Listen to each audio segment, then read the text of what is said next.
He is a real American. Pick your fucking main eventer. They're all a shower of bastards. Exactly. But for a Pick your shower, poison. it's the different shade of bastard that you may be able to stomach. Yeah, The difference being they make money.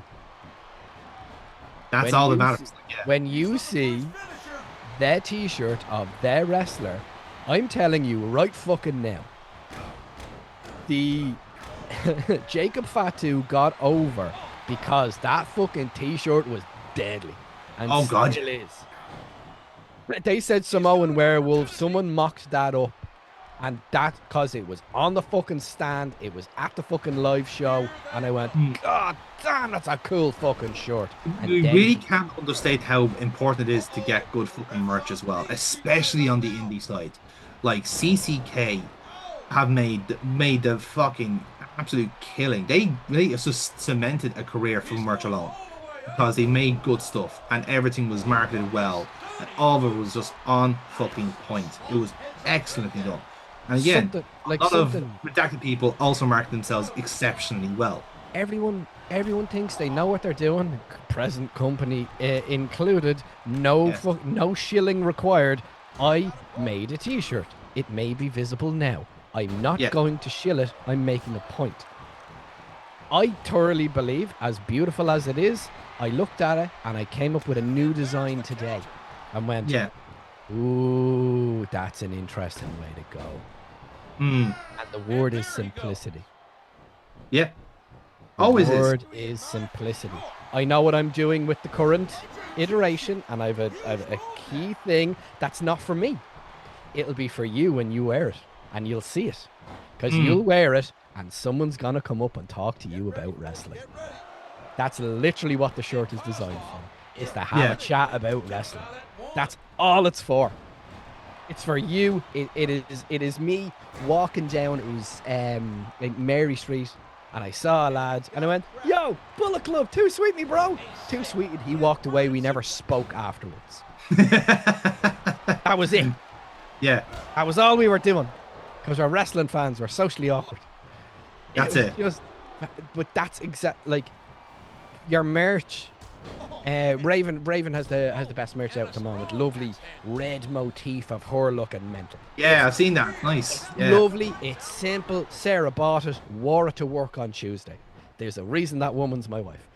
It's fucking great. Like, as is evident, what I'm currently wearing, it's a Lego Monty Python Black Knight. Mm, Like, simplicity is amazing. You can go super complex and be very highbrow to create a moment, or you can just go real simple. The greatest wrestling shirt ever sold, Austin 316. mm. Simplicity is So key. those who know will know. Bullet Club, real fucking simple design. Yeah. Real fucking simple. NWO, real fucking simple design. Wrestlers don't consider that. No. As was evident by as evident, are you kind of aware of the current storyline in OTT? Yeah, thereabouts. Yeah, Right? As is evident by something I mocked up, which put the idea in my head of what we are talking about. Simplicity being key. I mocked this up, threw it around the internet. I think I'm really clever. There you are. Sent on for your live reaction, right? yeah. Yes.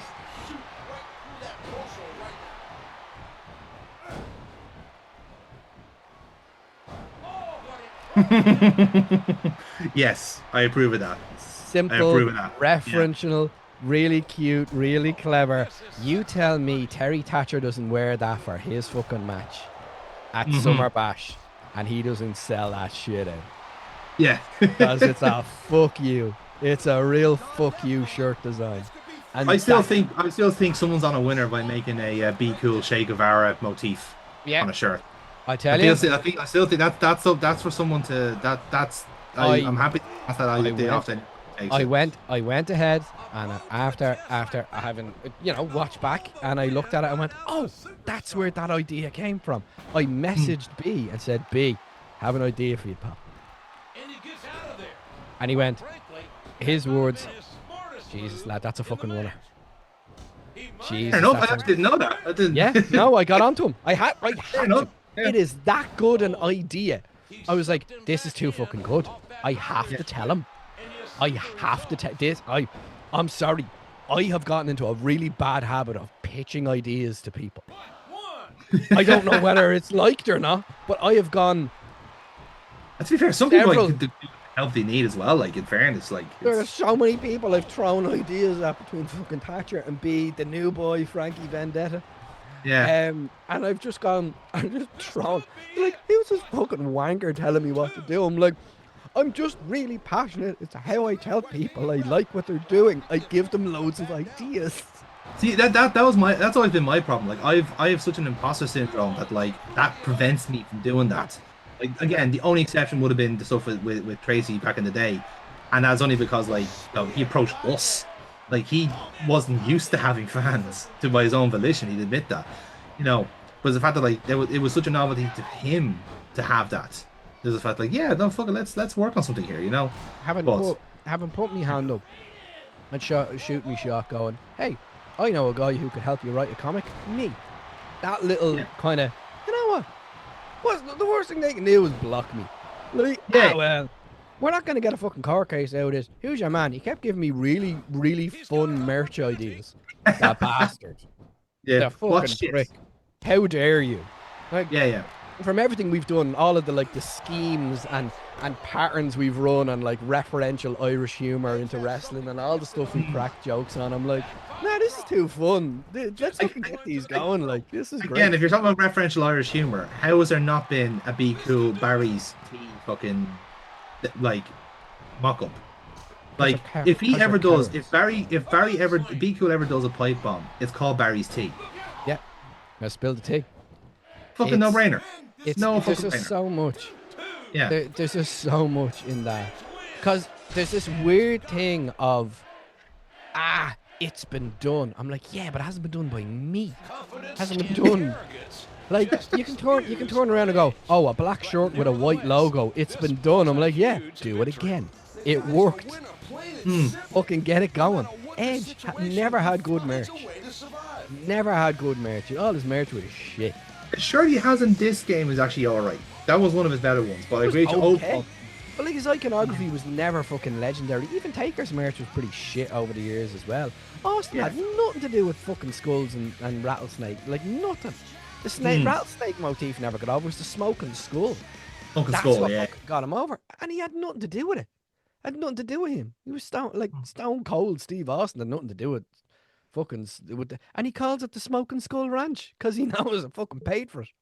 Yeah, absolutely. There's something to be said for, that's really fucking cool. I'm seeing it with the conventions as well. You can't get in the way. You can nearly do too much, and you need to just be like, here it is, take it or leave it. Yeah, I'm not wasting me energy on selling it for you. There it is, right there, like the lads do. Whack the t-shirts up on the ring ropes. If you're buying, you're buying. Yeah. I'm not going to try and sell you on it. You either want it or you don't. I've gotten paid already. This is petrol money. Yeah. A certain level of like Santina Morella never had good merch. Kofi never had good merch. John never had. I like the Italy crest. In fairness, that was nice. I like that. Yeah. It was never merch. It was. You can see where you can be really fucking cynical as a wrestler or a performer or a comedian or whatever, and that there was something I've been thinking about for ages, and that if you do a joke as a comedian and it's your middle of the joke and you call it back later on, and then you have I was being so really drilling down and being so fucking atypical about it. Like, whatever fucking psychosis you want to fucking say I have that I used to form this idea, I was like, what if I just make a really obvious joke about spoons and then I sell spoons? Am I insane? Or is this genius? I don't know. I walk the line between both. That's like, is that too much? And then I haven't gone near it in a while, and I haven't gone back and done stand-up or anything like that in a while. But I have only recently. There's my boy. I've only recently found an improv thing. Oh, Brian is going to do himself some improv. nice. Well versed for it. We're getting the wings back out now. Yeah, exactly. How As common. yeah, as I've been trained in the Nerds Dojo. Hmm. We went and they were like we were ended up arriving late, so you only got to do 2 prompts, but I I I was able to just walk out onto the stage, grab an imaginary hat, and stand in front of people and just look at it and go, "This is a hat!" And I was able to hold the room. I was like, "Hey, this is fun." So it's something that when a wrestler does like really cool shit, like Raven's a great fucking moment now, and that she's the champ and she's having the matches and she's wrestling the way she's wrestling, but she's wrestling to get over. She's wrestling to get over and sell merch. Like it seems so blatant that she's too fucking cool not to buy her shirt. Yeah. Like, because I want to be like Raven Creed, my girl. Like it's too easy. That it's either, oh, I love this or I want to be this. They're your 2 lines. So you can see where my boy Jack. Ducky boy. Like you can see in so much of what I've imbued as him is an absolute just like my full-on try-hard mentality is in Jack. And it's so much of what you just enrich into characterization that you then put into the iconography. So you know, if we were doing a Jack Freedom merch line, it would just be, fucking himbo strong. Like it would just be, we would fully play into, and what happens to be the worst aspect of his personality on paper. Like he's a bit thick. Like that's. He means well. Yeah, but like that's. I mean, even that as a fucking merch line would fucking work. I'm thick, but I mean well. Like as a fucking walking around with a t-shirt like that, you're making friends. Like, you're not making enemies with that one. Okay, right. Seeing that it's another Jack Freedom match here, another piece of headcanon, Brian. Right. Yeah. Talk about his what kind of guy is he? Fucking. What's his love life like? Jack is the kind of guy who walks in the room and everybody goes, "Damn, that's a fine piece." Then Jack himself is, even though he is very forward in the way he likes to speak to people, he's just really looking for someone to call. There's a lot of long roads in wrestling, and you'd like to come home to someone to be warm in the bed. And he doesn't really mind who that is. But he never has his eye on one person because he only has eyes for his audience. And that's who he loves. He loves the people. And he wishes the people would love him intimately. But he hasn't found someone who's been able to take a wrist lock to his heart, even though he is the most lovable and labradorable of all professional wrestlers. You can pretty much walk up to him and twist his ear and he will be your puppy. Terry, what happened there? I blacked out for a second. That's grand. No, I just just was writing that down. We're just keeping that in the video. I've been taken over with the Holy Spirit. The himbo spirits, yeah. Like Jack is like, look at the height of him. He's fucking he's jacked. He's huge. He's big. And you ever see people you go, you're too good looking to chat up. That's what he's stuck with. And when he's talking to people, they're kind of just. He's like, oh, you're either overwhelmed by he's so lovely and he's gorgeous, or he's a bit thick, but I'd never ride him. He doesn't tip into any category. He's had a couple of, and because of his background and where he's from as well, he would probably be far better going to the George. He'd fucking mop up the place. As I say, like he strikes me like just the way he's played. He is the most pansexual character you can have. Like he was open to fucking everything. That's like in the same way. If you are so vehemently available, it's a little bit off-putting. He's not eager. It's like It's you walking like Jack's sitting at a bar after a show, sipping on a whiskey, and he just turns around, and you walk up to the bar and goes, "You are a very attractive person. I would like to buy you a drink and talk about your life stories." And you'd be like, "No, well, thanks. Not a problem. That is not a problem. You have a wonderful night, and thank you so much for your time." He's just there's nothing about him where you're like, I fucking have him. I'll have him, and I'll tell you. You just want to look after him. Look, he's frozen with sexual prowess. This man is so sexy. He can stop time itself. Yeah, Kane has had there seems to be like He's lost his eyes. He's lost his eyes. You never look. Jack Freedom's like Medusa. If you look at him too long, you turn to stone. Yeah, I've learned that to my own shock. There's just like if in the same way if like as I played him and as I see him and as I love him, he's just so very available. It's like there's no real challenge. He's not a bad boy. There's no threat to him. There's no allure to him. There's something about just the part of your brain that's like, I don't really like you, but I kind of like you, and not sure. And the type of person who he needs is kind of himself, really. And there's there's only one of them. The way this is a bit of a window into my writing kind of cycle as well. Was like for those who haven't kind of like picked up on the RPG, and that's totally fine because we do a lot of content here, and it's been lying dormant for a while. But like it's kind of grown legs over the last few years. It started off as a kind of a bit of fun, and now it's kind of like my kind of like venting process for how like how disillusioned I am with kind of my level of wrestling at the moment. Not the kind of WWE stuff, but my kind of local scene more than anything else.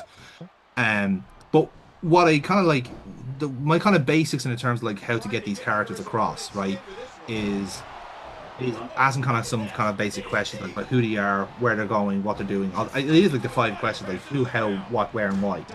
And like we've already established that like some characters have already been established in terms of like what they're doing here and why and all this other stuff. But Jack is pinning the referee in a rumble. I love this man. Very Randy Savage move there, wasn't it? But the thing is like even in kind of context as well, like we've established like the show is set in Ireland because I'm not a strong enough writer to write about a location I don't know, so I'm going to go with what I know, what I'm aware of, and what I could do best. So, but the thing is as well, like you have this kind of great irony of like, here's this guy, an American, working in Ireland, working in Europe, where there is, well, in our universe, a well-established American kind of like, scene where it's all territorial. There is no WWE as such. It's all fragmented. Literally only by, like, say, season 2 has there actually been, like, a WCW, WWE type merger to bring everything together into one organization. So there is a thriving wrestling scene in America. You can go house to house, land to land, and you'll get work, kind of way. So why is he over there? Why is he in Ireland? What is the reason he's there for? And again, the other kind of question as well, like everyone has a kind of a motivation when it comes to writing. So like just take other kind of characters, like kind of like a part. Like my character, I think his kind of vindication. He wants to be to prove that he can do or create the scene the right way or whatever else is. And some people's like you say like James is more like James Rager, for instance, he's like wants to be proven right as well. He has an ethical consumption kind of thing. Whereas I say like some people like say someone like Alan Moore, for instance, just wants a community. He wants to find his people. Because he's never had a friend base like this before. Jack's one for me is affirmation. And these are all things that we want in wrestling ourselves. Like wrestling is a sideshow for everyone, both fans and wrestlers alike. Like it's such a small community in a sense, and it is a community to a degree. We all follow with each other. We all give out. We all fucking have difference of opinions. But we're all in it for the same reason.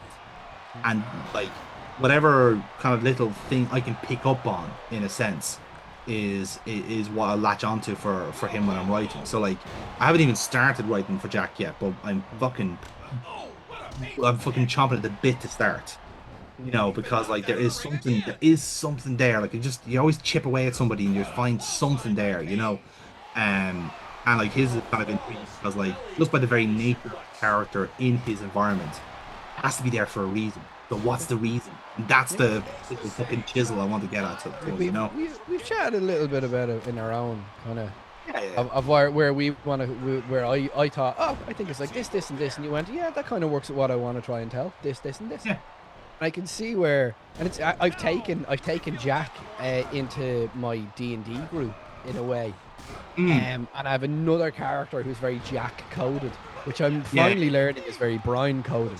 In that, what if you just let someone just be as nice as possible all the time?